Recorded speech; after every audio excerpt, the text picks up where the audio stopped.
Good afternoon, everybody. I'm Alex Hadding, the Chief People Officer for Employment Hero. Thank you all so much for joining our second session today, where we're going to talk about mental health and wellness at work. Just a really quick disclaimer to start with. The views here are provided by myself and Kellie and Employment Hero. It's all provided in good faith to help you as managers, people and culture, and employees. However, we don't accept liability for any of our views, and we absolutely do recommend that you get expert and professional advice if you feel you need it as we go through today's content.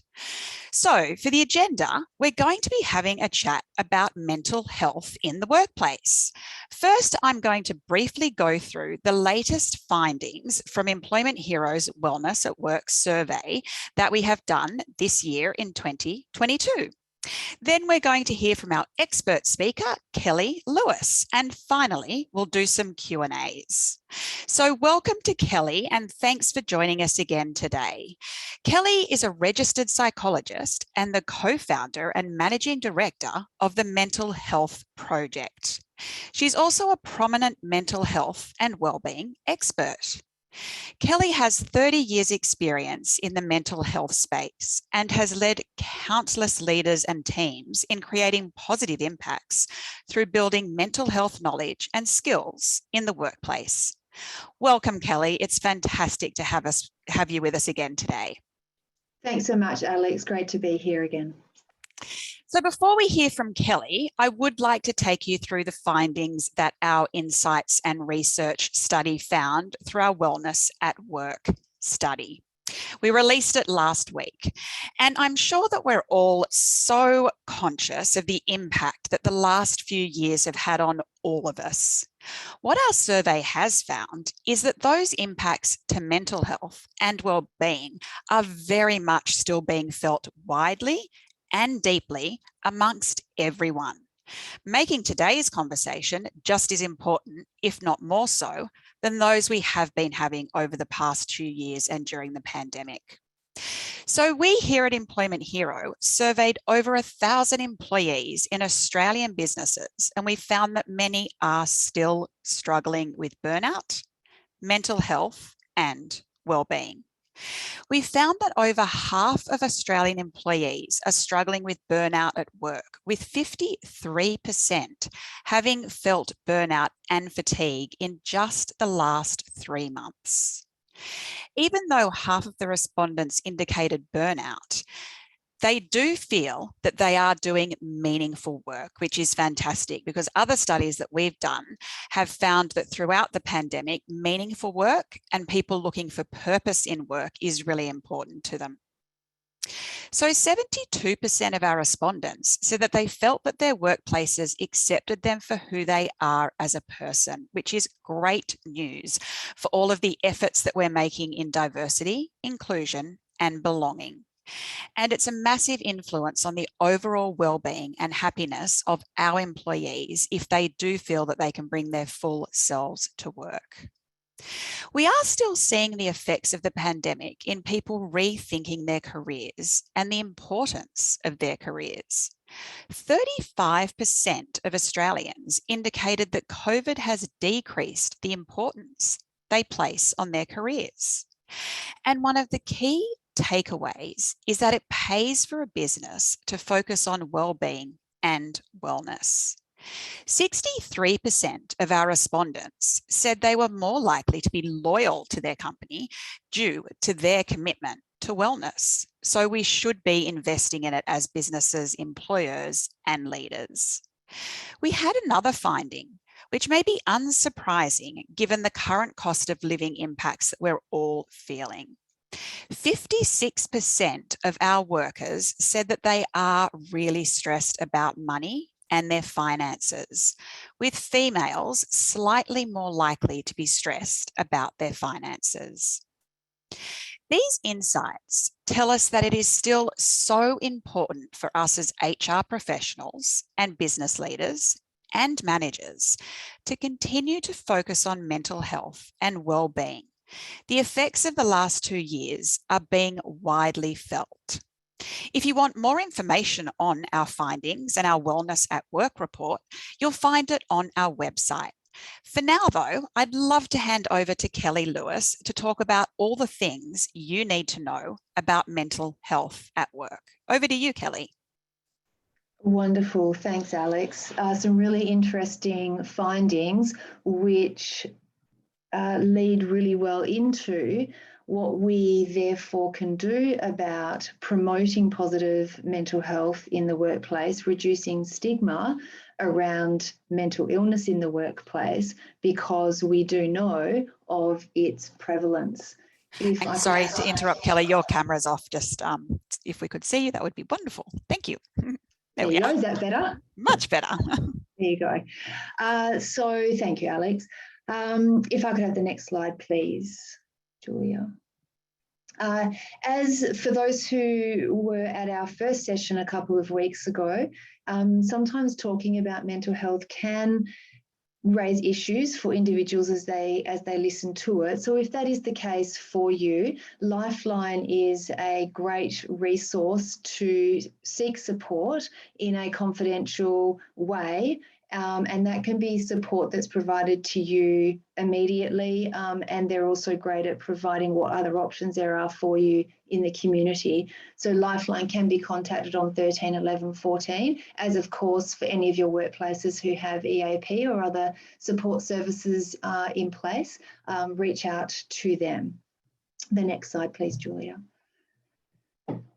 So when we look at the prevalence of mental health in the workplace, which building on the information that Employment Hero recently found in their workplace survey that Alex just shared, is we know that 1 in 5 adults will experience a mental health condition in any given year, and 50% of adults will experience a mental health condition in their lifetime. And this includes both acute mental health conditions, which is more around an episodic condition, or it could be chronic, which is more long-term. We know that 1 in 6 working Australian adults will experience a mental health condition in any given year, and that this has an approximate 30 billion direct and indirect costs to Australian businesses per year. And this is through absenteeism, presenteeism, loss of productivity, and also direct payouts when there are sometimes stress-related claims or mental health-related claims where that mental health condition might be related to the workplace in some way. If I could have the next slide, please. So if we then look at how do we most effectively manage mental health conditions in the workplace, and building from our content that we covered in the first session, where we looked at understanding mental health conditions, where we conceptualize mental health as on a continuum from mental health to mental illness. We looked at understanding the prevalence of mental health, where we shared the facts and figures video. We reviewed some of the myths around mental health, and also we looked at how do you actually recognise a mental health condition. So if a mental health condition is disclosed in the workplace, or if you suspect it, how do you actually recognise it, and what's the difference between a mental health condition, a mental illness, and personality qualities and characteristics of an individual, and how do you make your best judgment possible so you can be most effective in supporting and helping someone within the workplace. And then we actually looked at the signs and symptoms, treatment and causes of the 3 most common mental health conditions that you're likely to experience in the workplace, which is of course anxiety, depression, and substance abuse.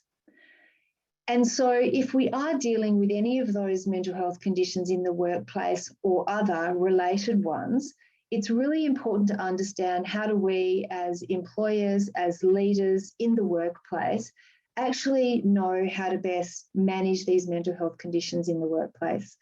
So a way of doing that is understanding your roles and responsibilities, and understanding that in the context of also your the acts and legislation. So what's sort of your legal obligations, and understanding the law when you're applying, supporting someone in the most effective way possible. So we're going to cover those topics today.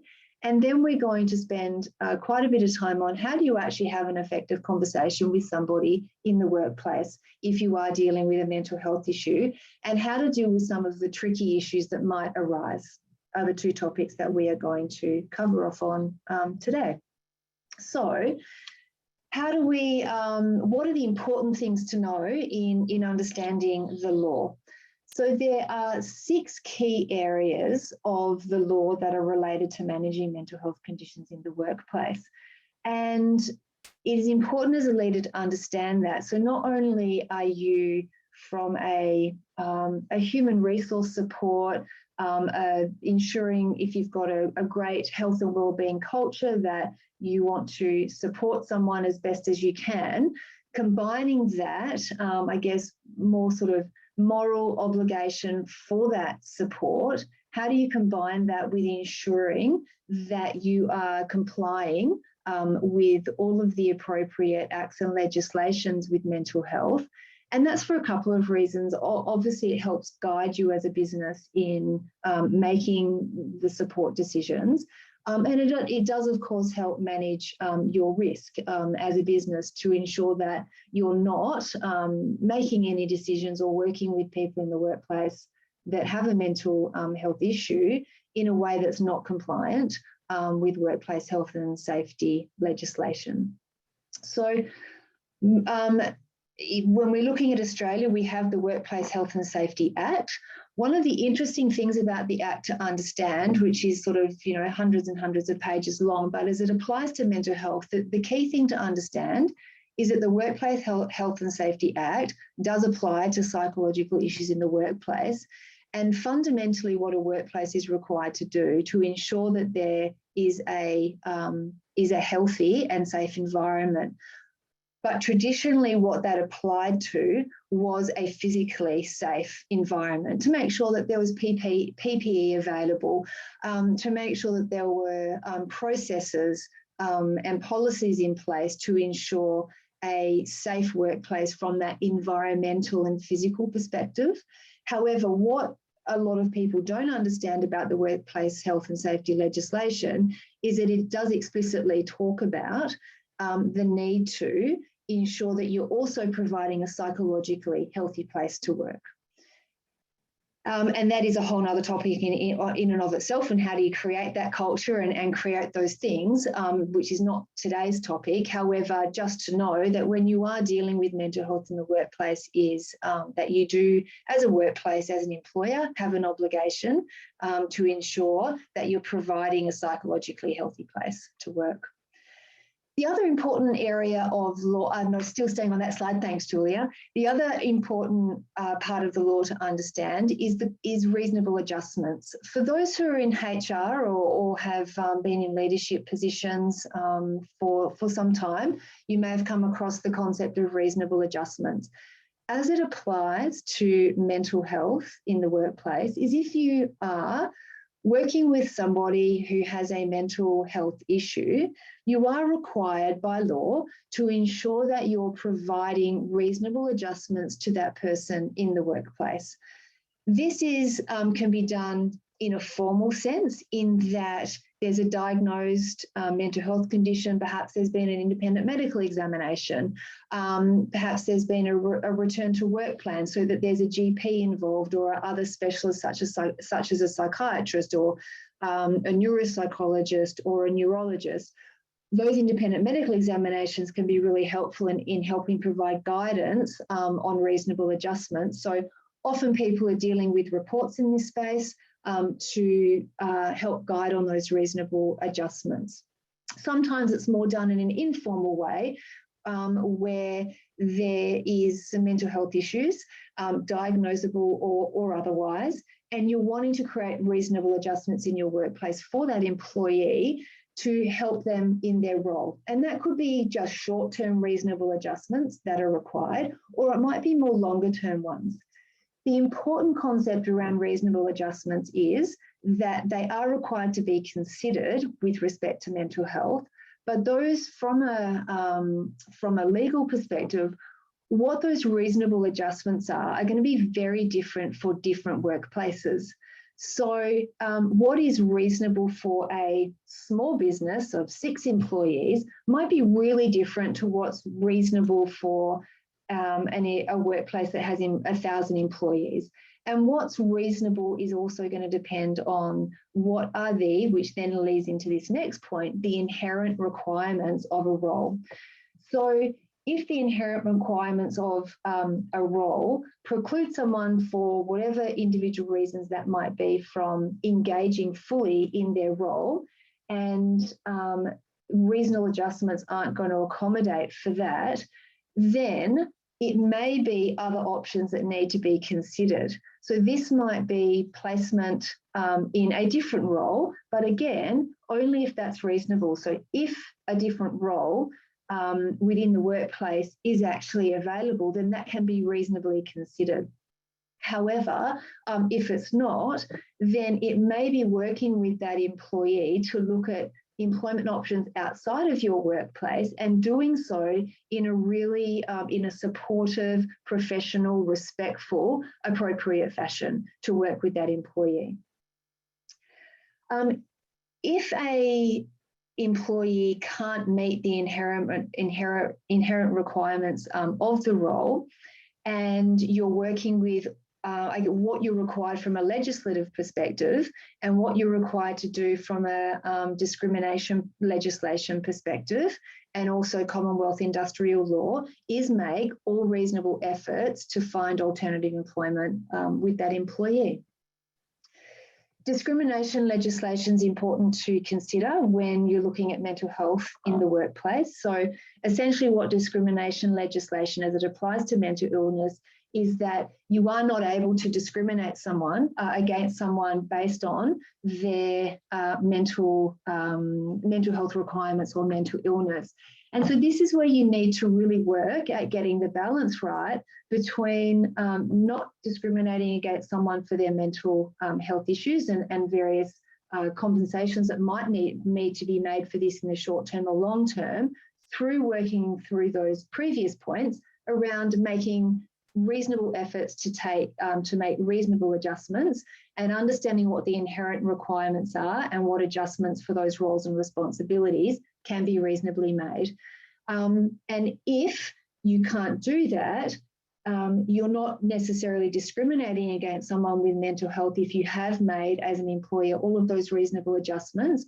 And what you need to get that balance right is ensure that you are doing what you would consider the right thing by someone with a mental health issue, but balancing that with your business requirements.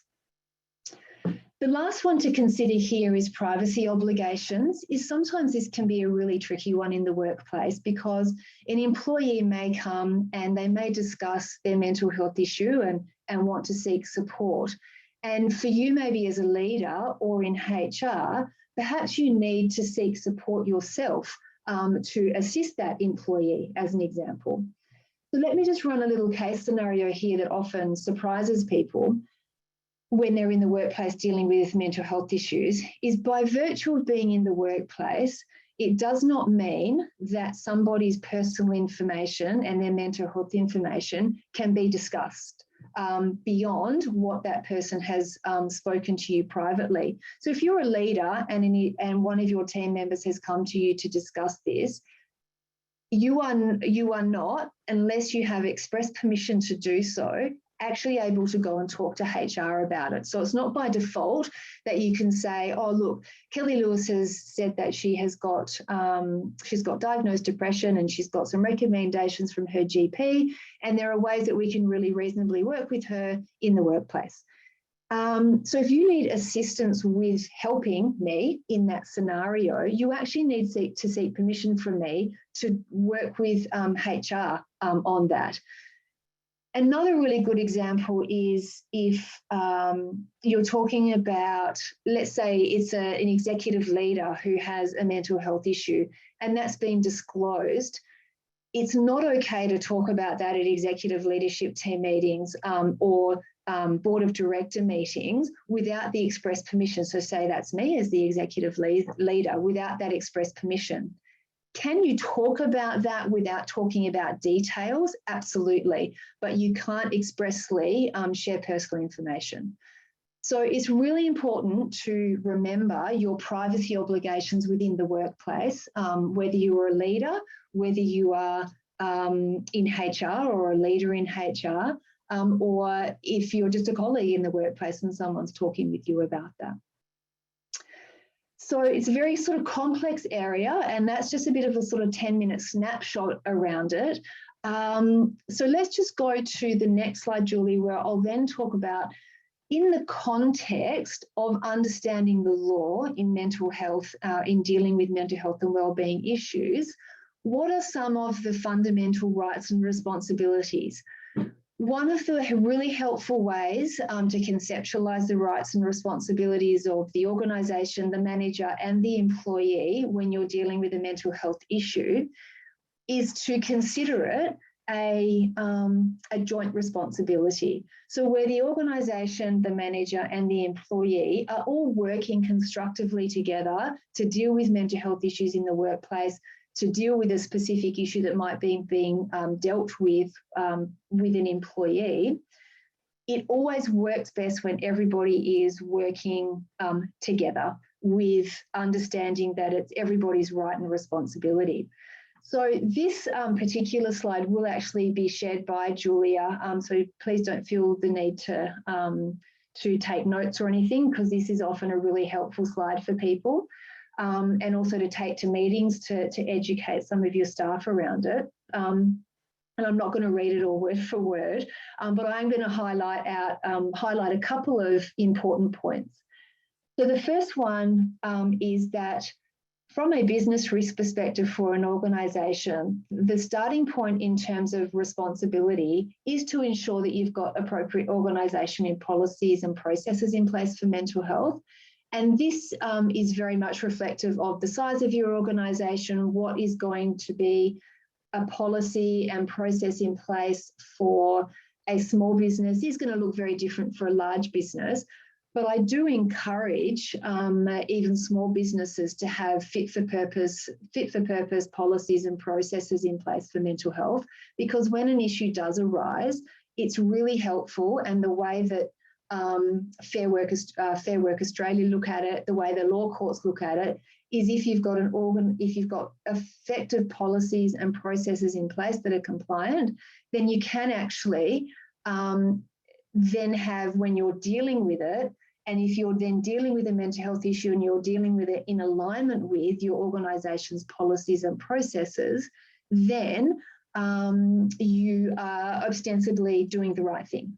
And it's helps you make decisions, and it helps you guide you in an appropriate course of action, rather than at the point in time sort of wondering what you're going to do, and do what's right for the business as well as the employee.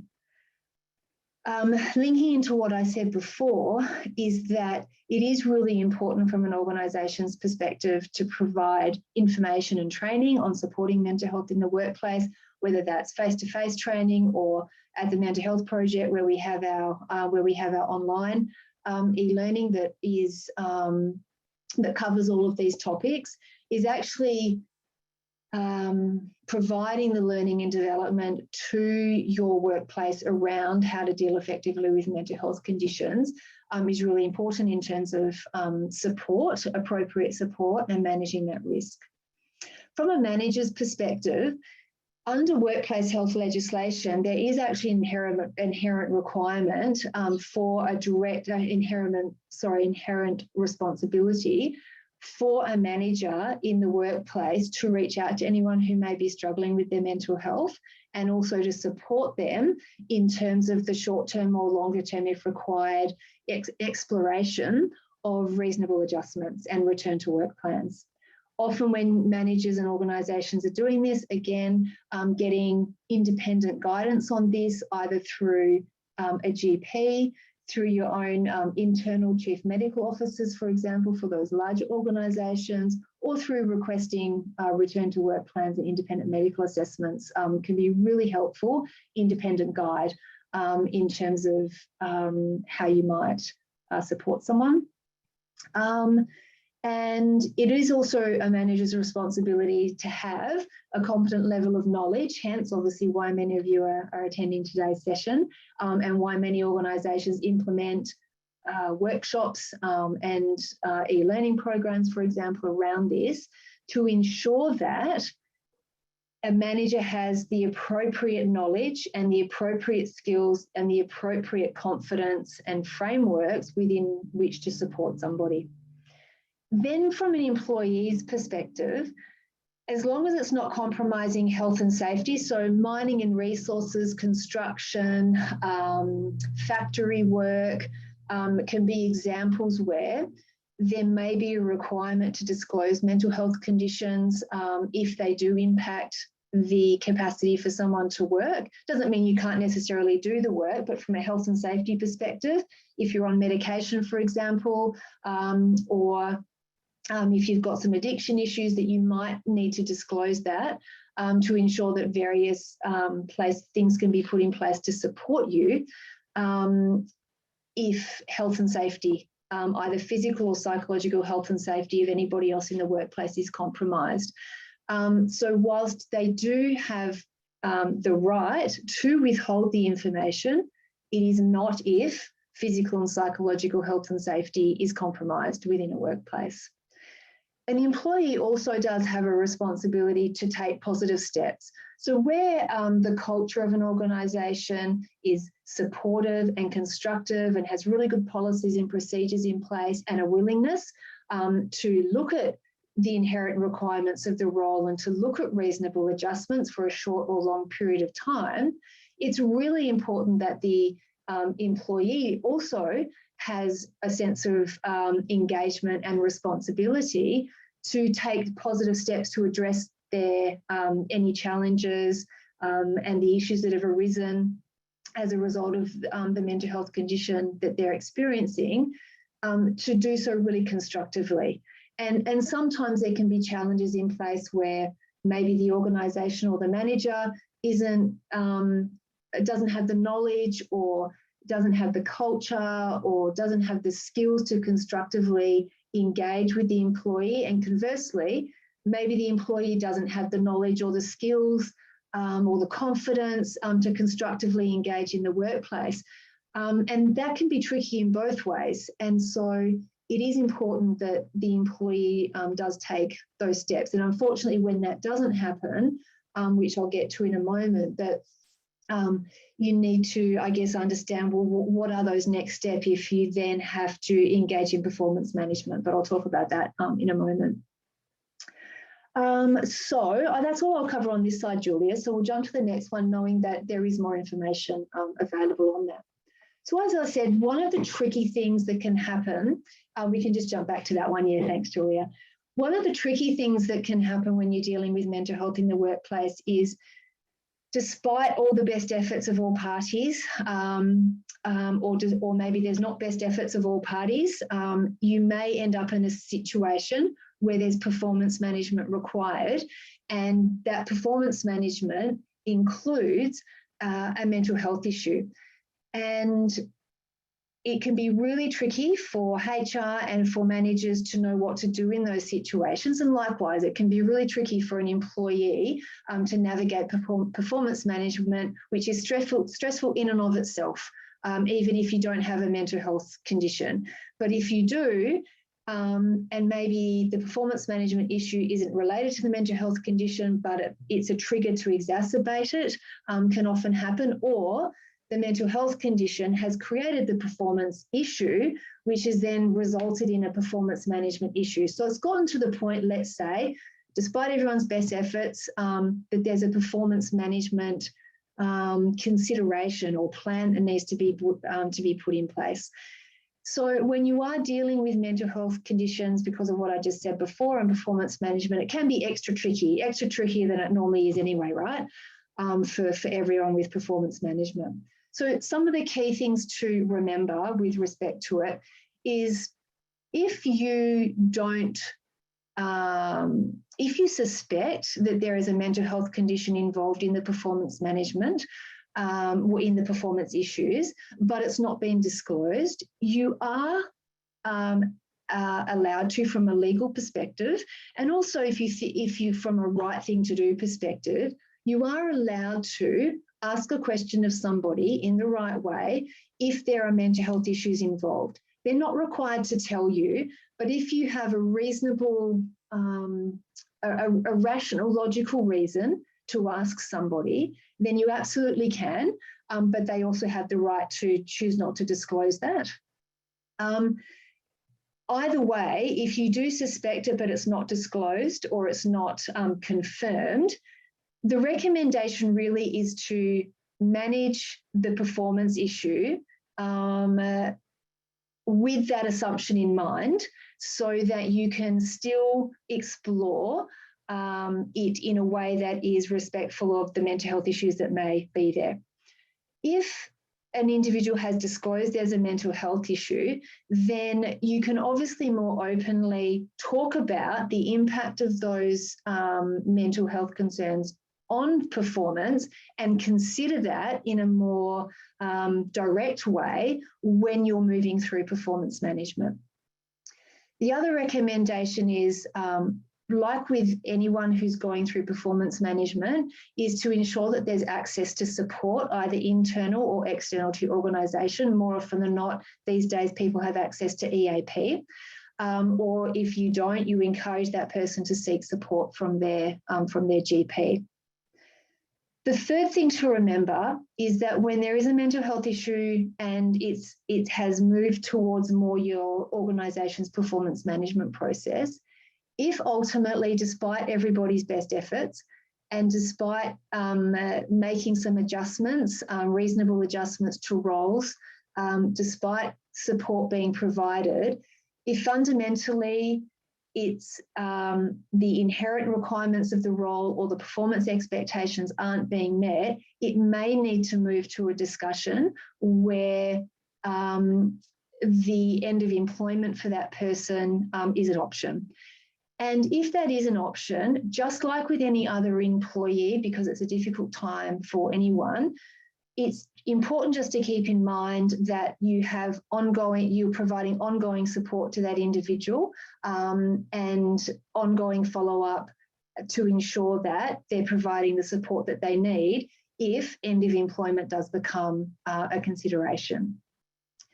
If someone is not meeting the inherent requirements of their role and performance management hasn't been successful, from the employer's perspective, an employer is legally entitled to end that employment. Again, as long as you're doing it from in alignment with your organisation's policies and procedures, and fundamentally that you're doing it in a respectful, professional and supportive way. What does that look like? That looks like ongoing EAP style support. It also looks at potentially providing guidance, resources to help that person in terms of finding alternative employment options. Next slide, please, Julia. So performance management can be a tricky one. So let's now explore how do we actually have a conversation with someone around mental health conditions. And I'm going to explore some different scenarios that having a mental health discussion might evolve. This was in the framework that different organisations have different cultures, and the bottom line is still there's a lot of stigma associated with mental health, and it's definitely not as easy as saying, "I'll just have a conversation about it with somebody," or if you're the person experiencing a mental health issue, it might not be a safe environment within which to disclose that you have a mental health issue. So there's a lot of considerations beyond just having a conversation with someone. However, if you can, wherever you are at your journey in terms of your culture of mental health and wellbeing, if you can, I guess one of the most positive and powerful things that you can actually do is to promote dialogue one way or the other around mental health conditions in the workplace. Because what this does is it provides opportunity for direct and caring conversation, and fundamentally, it really creates a culture where you're encouraging people to support this, to seek the support they need. If you remember, for those who were here last time, in the in the animation that we played, there was some really good data around the men and women who do and don't seek support. And those who do seek support, we actually know the evidence tells us have much greater outcomes in terms of either managed long-term mental health conditions, or it being a short-term episodic issue for them. They get the support they need and they go on to lead, sort of normal, healthy, happy lives and experience just those normal ups and downs that we all experience. But if we do have that culture, or can start to create that culture where somebody is encouraged to seek the support they need, they get organisational support, we're actually able to help sort of shift some of that stigma that's associated with it. And I don't know, maybe we're sort of helping take that one extra step towards getting to that time that might be 5 years away or 10 years away, that just as we might come to work and say, I've got a bad back and so I'm only doing 4 hours for the next 2 weeks because I've got to manage the bulging disc in my back, and we're more often than not completely happy to disclose that in an open way, and we're more than happy to make reasonable adjustments, that perhaps one day we'll sort of be able to more just as easily roll that off the tongue around depression or anxiety or substance abuse or schizophrenia or trauma, all in appropriate ways. But I think we're still on that journey, but I think we've made a lot of progress there. Again, it's very much in the context too of every culture is different, every profession is different, and sometimes it is not appropriate to disclose that you have a mental health condition in the workplace because it may genuinely not be the right thing for you to do, or someone in the workplace to do, because the culture is simply not sort of sophisticated enough or evolved or mature enough to manage it in a constructive, healthy way for you. And in that case, you continue to get external help and manage in the workplace. So what if you need to talk to someone? So I'm going to sort of just touch on some different scenarios here. So what if you need to talk with someone about mental health or seek advice because someone has spoken with you about their mental health? So what are the things that you can do? And I think probably jump to the next slide on this one, Julia. Yep. So if that's the case, if you need to talk with someone about mental health, or you need to talk with someone because someone's spoken to you about their mental health and you need to seek some guidance, the first thing to remember, and a common theme that runs through the mental health project's e-learning programs, is very much around doing these sorts of courses and understanding this is not about all of a sudden you're a qualified counsellor, qualified psychologist, and nor do we want our employees to behave in that way. What we actually want is for people to understand essentially what I call as a triage model. And that is, how do you help somebody get the support that they need? So the first thing is that you can talk with your direct line manager, and they might advise you and or direct you to relevant internal or external mental health support services.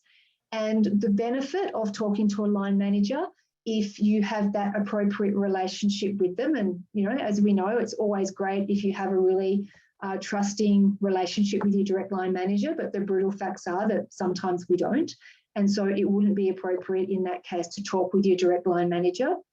But what the benefit of that is, if the relationship is good there, is that they're probably one of the people, aside from HR, who are going to be most helpful in actually implementing the practical workplace support measures. Because there's one thing in getting support in terms of learning cognitive behavioural strategies, for example, with depression, but sometimes the only people that can help with the practical workplace measures is your direct line manager or HR. You can access your organisation's confidential EAP service. You can talk to whatever it is within your organisation that is your kind of mental health and wellbeing support pathway. For some organisations, it's health and safety and environment. Sometimes it's HR. Some organisations, and increasingly more of them, organisations have mental health first aid officers, and they've done training specifically like the training that we do at the Mental Health Project in terms of understanding how to triage and support somebody. Both how do you triage and support internal to the organisation, they understand confidentiality and privacy, and how do you help that person get support external to the organisation.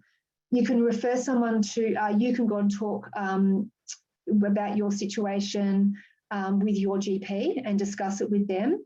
What they can often do is provide immediate diagnosis, immediate support, a management plan, and Medicare nowadays, both in face-to-face and telehealth, has 10-session management plans. The evidence tells us that some of the most effective treatments for mental health is cognitive behavioural therapy. Within 4 to 10 sessions, the evidence tells us that there is sometimes, I won't go into all of the detail because it's not as black and white as what I'm about to say. So of course there's nuances, that's my caveat. But there is a lot of research now that with mild to moderate symptomology and etiology with depression and anxiety, for example, that when you do cognitive behavioural therapy, it's equally as effective and more effective in the long term than medication. So again, that's probably a whole nother session in terms of that sort of stuff I find fascinating, but I won't go deep into that now. But it is very, a GP can create a management plan. What that management plan does is allows people to access a psychologist and get reimbursement through Medicare. So that can overcome often a barrier from a cost perspective. And with COVID, that can be done face-to-face or telehealth. So Medicare covers the telehealth sessions as well. And we're getting we did anyway, but we're getting even more data over the last couple of years about the efficacy of cognitive behavioural therapy or other types of therapy that might be relevant to the presenting conditions. It's not always CBT. That they can actually, that it is equally as effective. So we've got really good efficacy studies that telehealth is equally as effective as face-to-face as well. And psychologists are actually becoming much more skilled at some of your fundamentals around building rapport and practicing strategies via the telehealth methodology as well. What a GP can also do is they're the ones who can also refer you, or once you've gathered this information to share with somebody else, to a psychiatrist.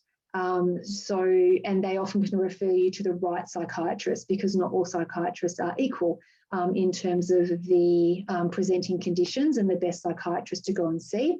And the same is said for psychologists and counsellors. You obviously can engage with a mental health professional, which I won't expand on further because I think that speaks for itself.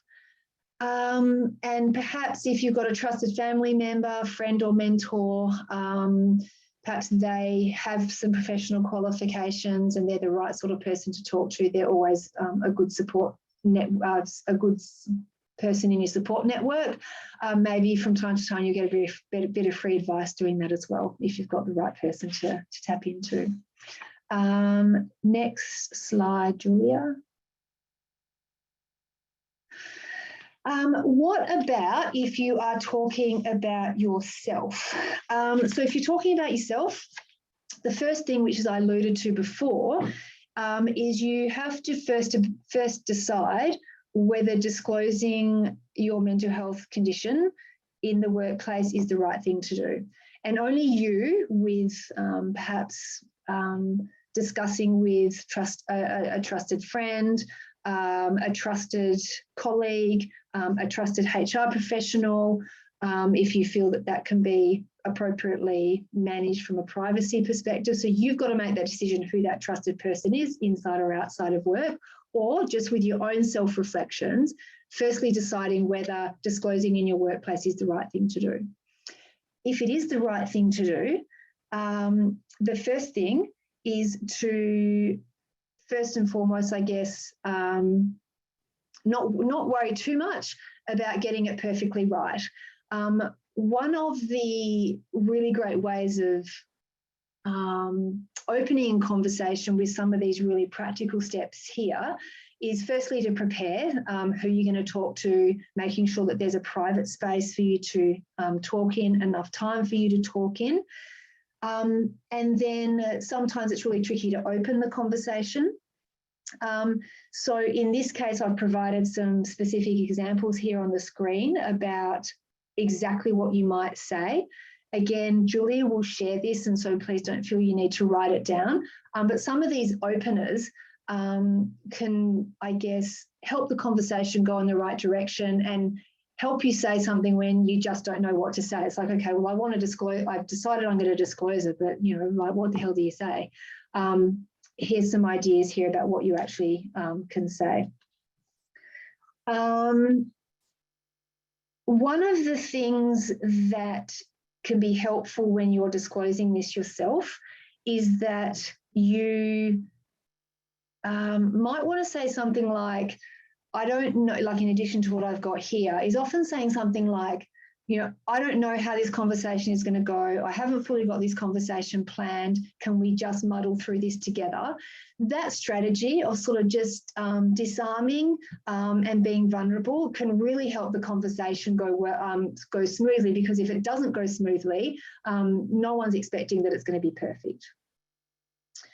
Next screen, Julia. If you're supporting somebody else, some of the key things to do is good basic listening skills, making sure that you're not interrupting, really great eye contact, demonstrating minimal responding. So this is where you might just be nodding your head. You might be saying things like, I see, I understand, okay then, really, is that so for you? So that's what we call in psychiatry and psychology, minimal responding and helpful, helpful active listening. So if I've got any psychologists or counsellors who are linked in today, that's sort of a little bit of that initial counselling and support strategies that you use to help someone feel understood and listened to, and to encourage them to talk. And again, in doing that, when you're supporting somebody else, if I refer back to the previous points, you're then providing them with support options. You are not then engaging them in a 45-minute counselling session. It is about, from a workplace perspective, triaging and providing them with those different support options.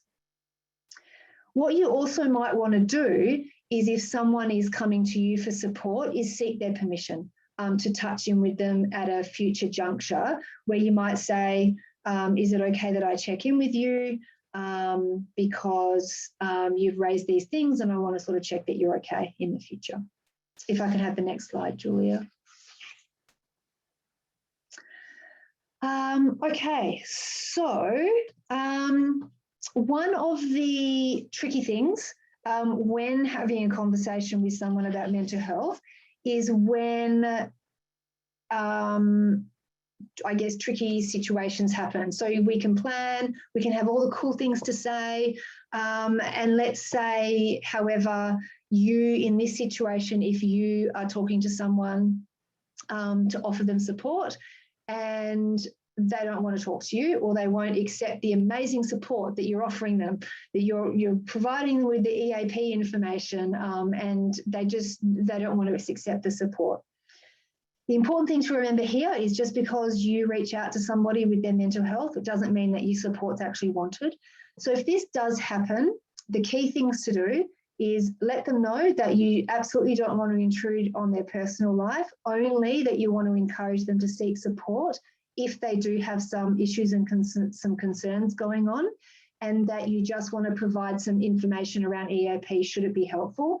And then you just leave it. This, of course, is not in the context of performance management and you need to deal with performance issues. This is just generally if, as a leader, for example, you're reaching out to somebody. What if somebody gets up? What if someone gets upset? Talking about mental health conditions, of course, can be quite emotional and can be quite distressing for someone. You might be the person that they've spoken about it to for the very first time. So the best thing to do is, again, if I've got any psychologists or counsellors on the line, one of the best strategies to use is just to sit with the emotion and just acknowledge it. So you might say, I see that you're really upset. I see that you're really sad. I see that you're tearful. And so the strategy there is you're acknowledging the emotion as you see it. And then the most respectful thing to do with that emotion is to ask the person how they'd like to proceed. Do they feel, they might feel embarrassed that they've got emotional and they might want to take a break. They may just need to spend some time alone. They might need to go home for the rest of the day.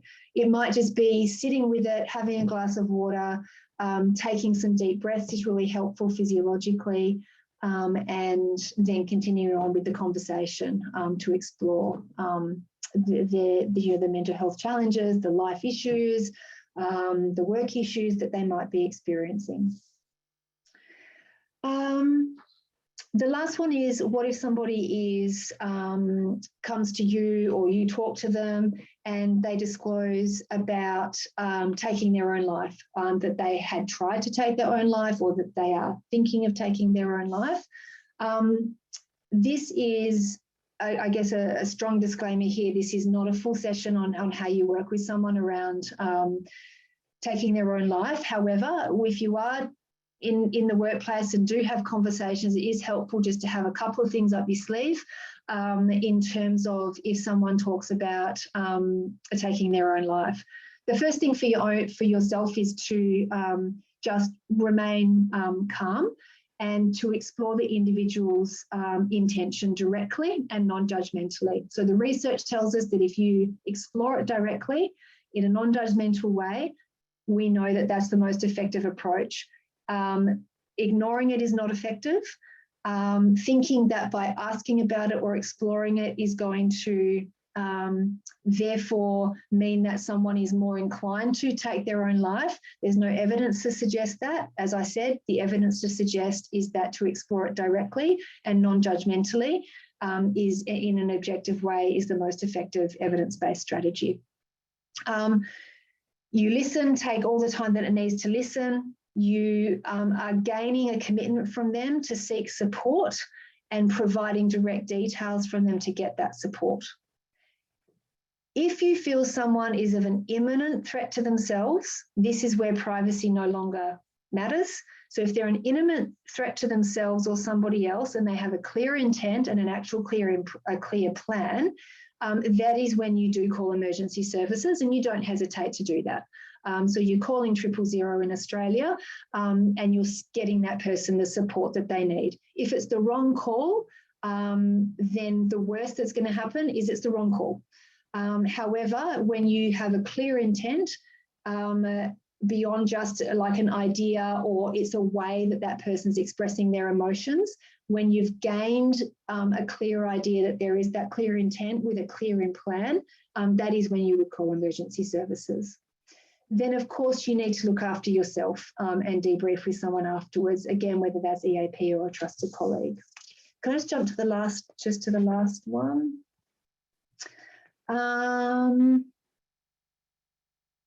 What I'm going to do, I'll quickly cover off on these. So a couple of other things can happen in terms of what if someone's disclosed their mental health issues to you and you're worried about it. One of the best strategies is to ensure that you're debriefing yourself so you don't go home at night worrying about it. Your triage, your follow-up is enough, and seeking EAP or other trusted person support is helpful in terms of your own debriefing so you're not worried about them. If someone's embarrassed after a conversation, it's really about just acknowledging that it's a very vulnerable, courageous thing to do for someone to talk about their mental health. Take their lead in terms of whether they want follow-up the next day, and listening non-judgmentally and encouraging them that they've done a vulnerable, courageous thing and that you're not judging and that their privacy is being respected is the best thing to do if someone's embarrassed. And we've already spoken about the performance concerns, that in this situation, you can continue on with the performance management and the performance concerns conversation while compassionately acknowledging what the person's disclosed. And you'd obviously, in that immediate situation, put the performance issue to the side for the moment to then explore those issues with somebody and work out how you can then best support them through reasonable adjustments, getting them to seek support, but being able to continue on, as I said before, with supporting them to meet the reasonable performance expectations. So with a few minutes to go, I'll see if there is one or two questions I can address with the last few minutes that we've got. And just to reiterate, I've got Lifeline up here again, as I said, talking about mental health issues can raise concerns for people. And if that is you, please access your internal support at your workplace, your external support if you've already got that, or of course Lifeline. But I'll throw over to you, Alex, with the last couple of minutes. We may have time if there are any questions for the last 1 or 2 minutes. Yeah, thanks, Kellie. Your insights were amazing. I even learned a lot myself. So we actually have tons of questions. So I'll just ask a couple, and then what we will do is when we send the recording out, we'll endeavour to get you answers. I think also a lot of these were answered throughout your chat. Kellie, there was one along the lines of, what if I think someone's going to self-harm themselves or commit suicide? What do I do about it? So hopefully some of those have been answered. The first one was from Catherine, and I think that was around the stats. Was it specific to workplace or generalized population statistics? So our study was on Australian workers. And I think the great thing about that study and those stats is it is Australian workers. Quite often you get a global view or very US centric. So it does show that Australians specifically are really struggling with wellbeing and mental health, especially post-COVID. Not that we're through it yet. The next one is from Natalie. How do you believe the new psychological health legislation in Victoria will affect companies with regards to the reporting requirements and the risks of more easily accepted mental health claims, which are hard to defend already as it relies on the complainant's perception, whether or not the company upheld their legal requirement, for example, in regards to reasonable management practices? Yeah, I'll give a brief, that's a great question. I'll give a sort of a brief answer to that, conscious of time. So I think that it will have an impact on claims that are made by employees.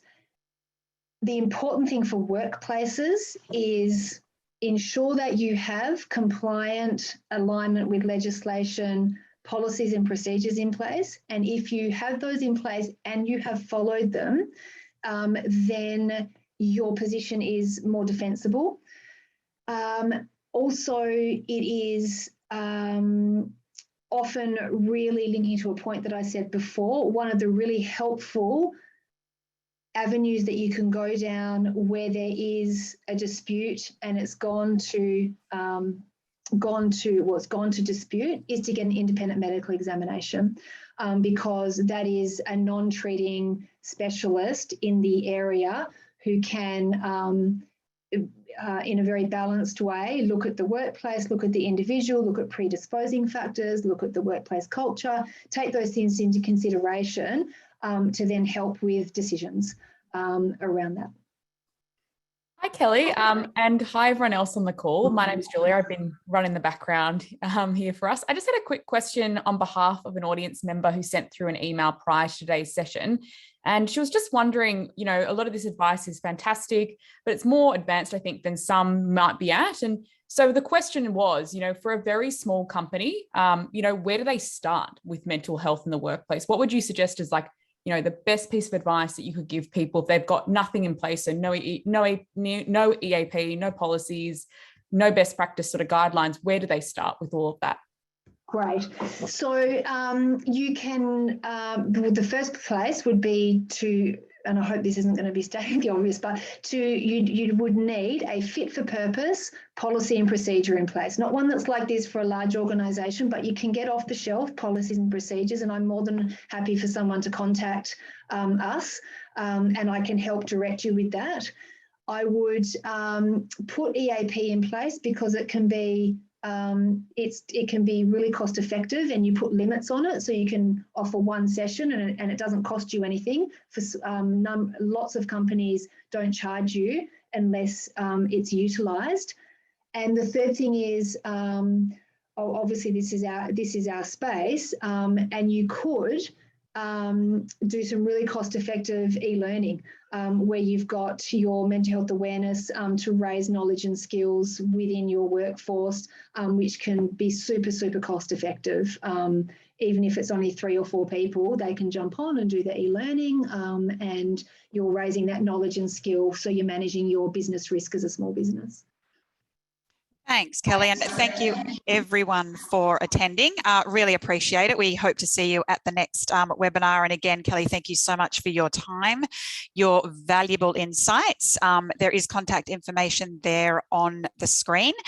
Feel free to reach out. And there are also, for that prior question, there are great resources for our terrific content and marketing team on our website as well. So if you go to employmenthero.com and you go up to resources, there will be policies around wellness, as well as lots of great content around things that you can do at low to no cost.